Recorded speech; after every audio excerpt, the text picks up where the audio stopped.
Hi, welcome to the Tillamook County Pioneer Podcast. We are focusing on nonprofits and community stories. So we're here today with two amazing sisters. I will let them introduce themselves, but we're going to be discussing the movie Wine, Women, and Dementia, and a beautiful story of family and end-of-life care and caregivers. So without further ado, I would love for you to take the floor. Okay, I'm Lexi Fields. And my name is Kitty Norton. I am the director, and she is one of the stars of the film. The other girl. Yeah, so tell me a little bit about your blog. Our readers may or may not know or be familiar with the original blog that inspired some of what became this movie. Yeah, so Lex and I, when we were searching for resources for our mom was diagnosed with vascular dementia in 2010. And our father died in 2016. He was her primary caregiver up till then. And dad died rather suddenly. And so Lex and I were up and we were just like trying to figure things out. And we'd kept up with mom's progression, but not on a day-to-day basis. And we decided to co-care for mom 24/7. So during that time, I think it was about a year and a half into us doing this, co-caring for her. Her primary care doctor, sent us to a social worker to find more resources because we were asking her, the doctor, for help, and she's like, I don't know, let's get you as a social worker who can help you out. So we go to this social worker who basically had no information and no ideas. And Lexi the entire time kept like rolling her eyes and making her faces. And I was like, oh my God, I hope she's not noticing this. But finally, at the end of the hour, the social worker says to us, you guys should write a blog or something because you really know a whole lot more than we do. So What was that process of finding that information like for you? How easy was it? Was it readily available, or did you have to? No. I was actually with my mom at the appointment that she was diagnosed with MCI that was going to lead to dementia. And it was literally, there's nothing we can do. Here's a few pamphlets about dementia. And, we'll just keep checking in on your progression. And that's it. Right. I think things have gotten better since then, but we just we scrambled to try and find stuff. You knew that Joan London was like, oh, here's people to help you and come into your house, and the mom, mother's helper, something like that. Yeah, place for mom. But we just knew nothing. And then my father, being the primary caregiver for those first 6 years, I don't know when they eventually went back and got now it is full-blown vascular dementia. But I remember him about a year into this, so frustrated and so angry. He's like, they just, they give you these books and it's all about how she's going to die. And I don't want to know about this and all that, it's just really hard. Like, I didn't even know there was an area of aging department for most states. The most counties or your state government has an aging resource department. Took probably a year and a half to find that. You just don't know. And I think especially because when you're younger, this aging thing is just not even a part of our lives. We don't even know about Medicaid and all of that stuff. It's like, and you have to learn it really fast to make sure you're taking care of your mom. Yeah, and today's filming, the documentary that we screened at the Schooner today, I really was disappointed that we didn't have more younger people there, because it is like, even they say in the film, like, you don't understand caregiving until you're thrown into it. Like, you can hear about it and you can sympathize with your friends going through it, but until you are actually a caregiver. And I really wish that we could have reached a younger audience, be like, heads up, this is what's coming, you know?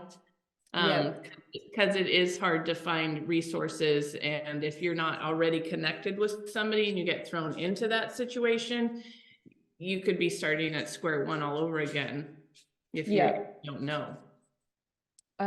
For myself, my mom is 75, and she is a veteran and she's low income. And there are moments, where she's forgotten some key things. And I always wonder, especially because now she's at that point where she is probably nearing a place where she'll need to rely on someone.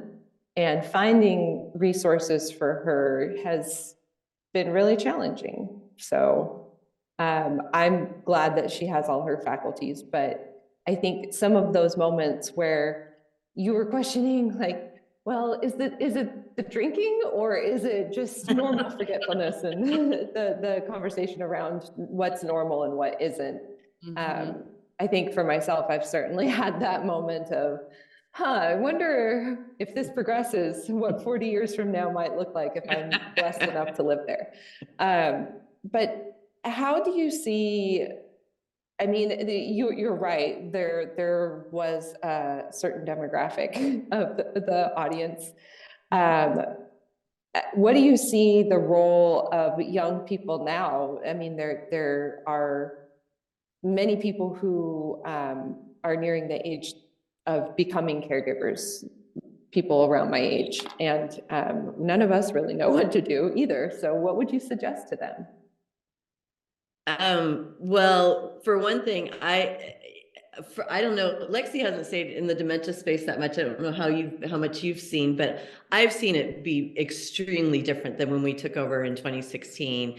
Instagram and TikTok, and those people, those caregivers are just putting it out there. You know, there's videos, some of these people I follow, there's like a video of the gal, it's like, here's how you use a hoist, because my mom can't, she's non-ambulatory, and I have to get her in and out of bed. And there's like a video for that, you know, of her doing it and just talking to her audience. It's like, there's so much more information out there right now.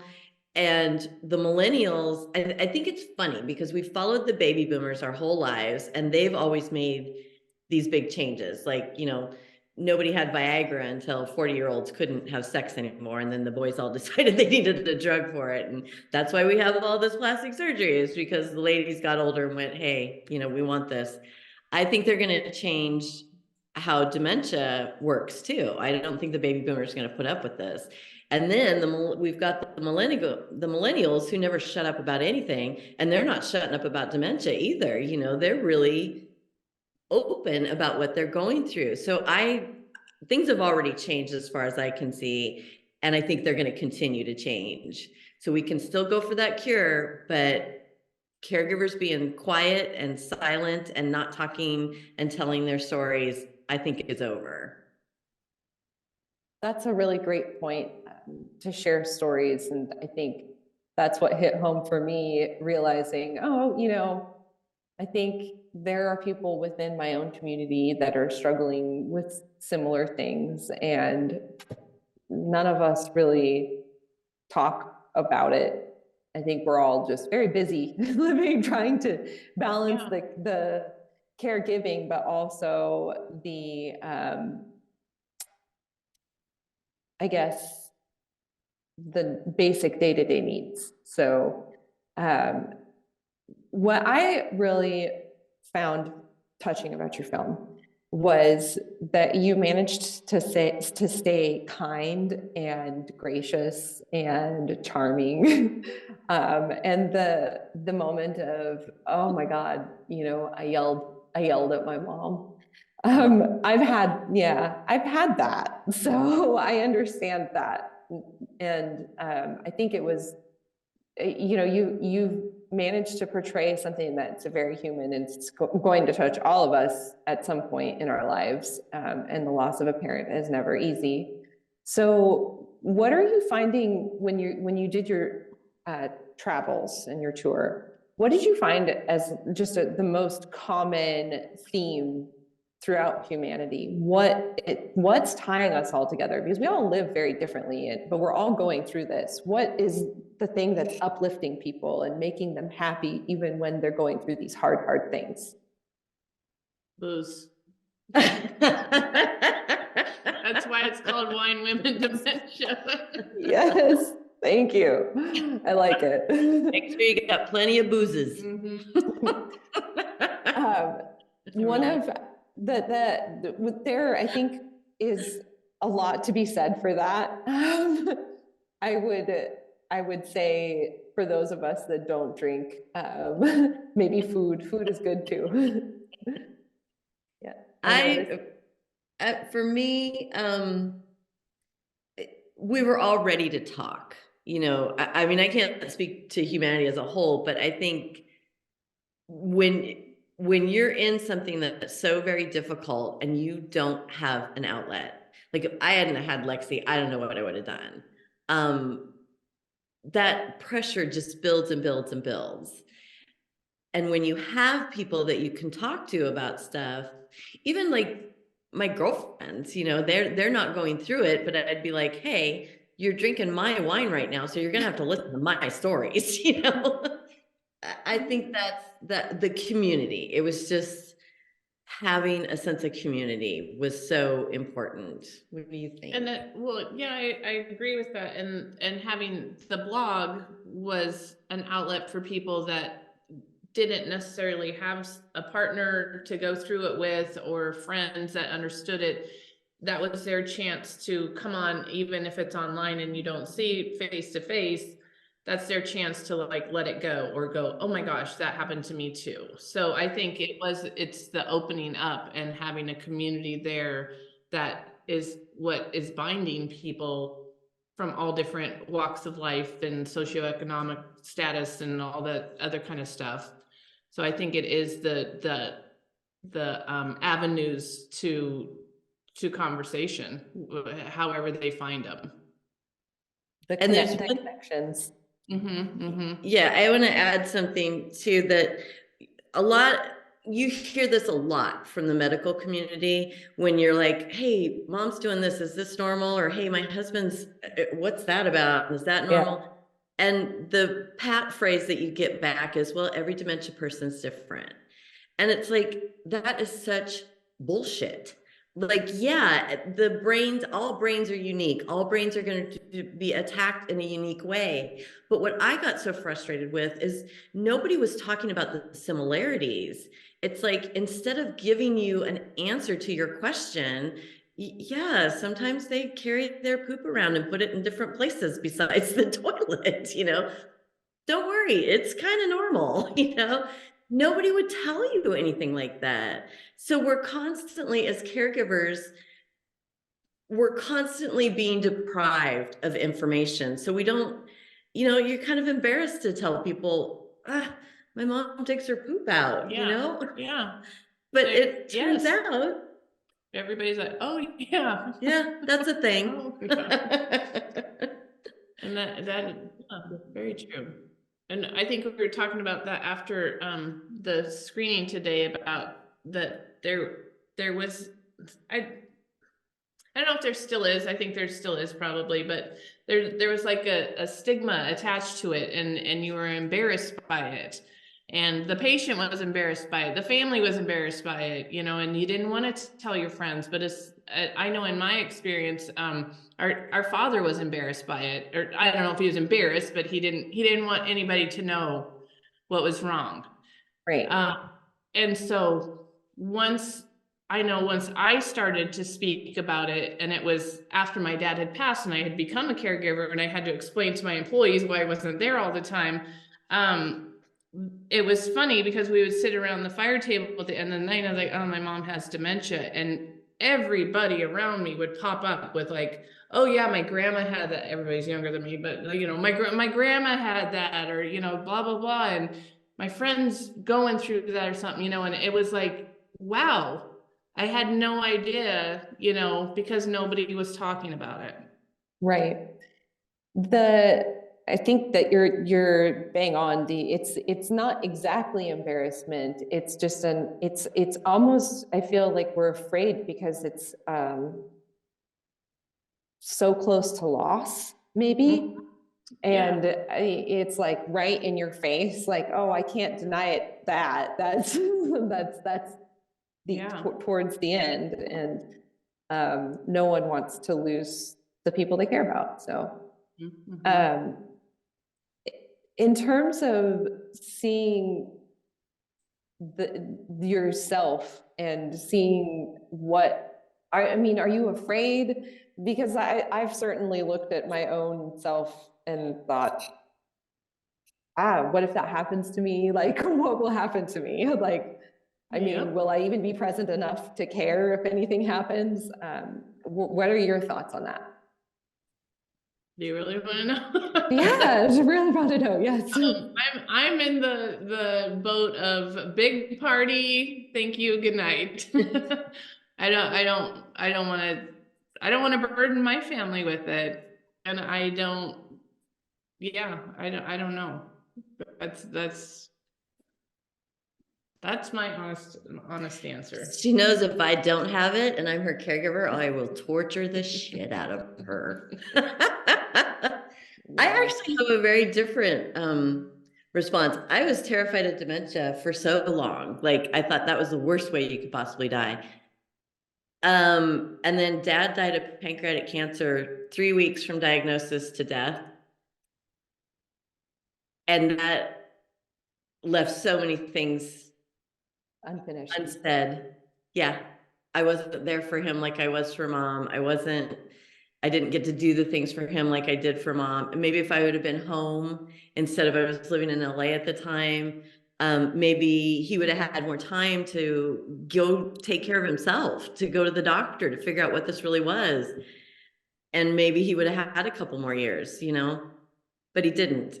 So for me, it's like, I always thought about it as, well, you know, okay, so would I have rather she died in a boating accident when I was a year old, you know? Would I rather she had breast cancer when I was 15? Would I rather she, you know, fell off a cliff at 50 when they're running around, you know, like what would I rather?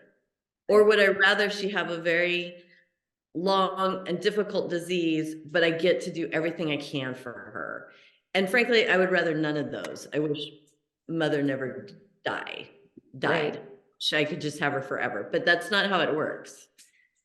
So I actually got less scared, I think. And now for myself, I don't know. I don't want to go that way, but I also, you know, I've got that sense of humor where I tell my boyfriend, it's like, I am going to be hell on wheels.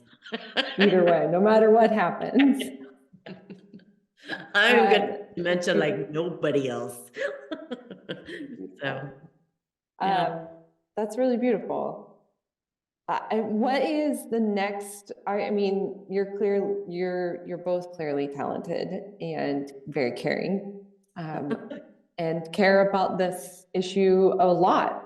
What's next for you in life? Where are you taking this? Are you touring for a determined amount of time, or? Yeah, so we're doing the festival circuit right now, and we will have through November. We have the potential for festivals where we can't do public screenings. So like today was a very small community screening, you know, it's not like ads in the newspaper. Yeah. So those are okay, but a lot of festivals, if you've had public screenings, then you're disqualified from the festivals. So we've got about another 30 that we're waiting on, and that'll go through October. November is when we can start having public festivals, and it's also National Family Caregiver Month. So I want this film, I want it to be hard for people to just even get away from this film. booking community screenings, maybe some theatrical stuff. We still have like 3 festivals in November we might be included in. You don't get a lot of notice. You get like maybe a month or 3 weeks or something. And then probably self-distribute at the end of the year. So Wonderful, wonderful.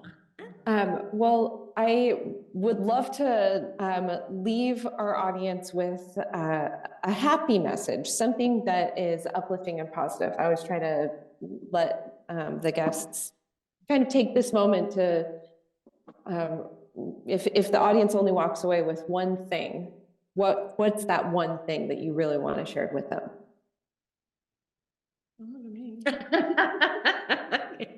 I know exactly what this answer. I want caregivers to celebrate themselves. Whether you're a dementia caregiver, whether you're helping someone else to the end of their life, or whether you're helping someone in a terminal illness, this is hard. This is really hard. And you should be seen, you should be heard, and you should be celebrated. And if people aren't doing that for you, then you need to do it for yourself. And the way you can do it is by going to winewomenanddementia.com and signing up for our newsletter to get all the first information about screenings in your area, information about hosting your own screening. We try and make it as easy as possible for you, and just to support. But yeah, caregivers, support yourselves, live out loud. It's time. It's time. Beautiful. Well, thank you. Thank you both so much. And I would love to make sure that our audience gets that URL one more time: Wine, Women, and Dementia, all spelled out, no spaces.com. Absolutely. Yep. Perfect. And thank you so much for your time. And this has been the Tillamook County Pioneer website and newspaper. And this has been, I think, our 8th podcast. So I would love to thank both of our guests again, and thank our audience for listening. And you can find us tillamookcountypioneer.com. Thanks. .net.com. I'll fix that in post.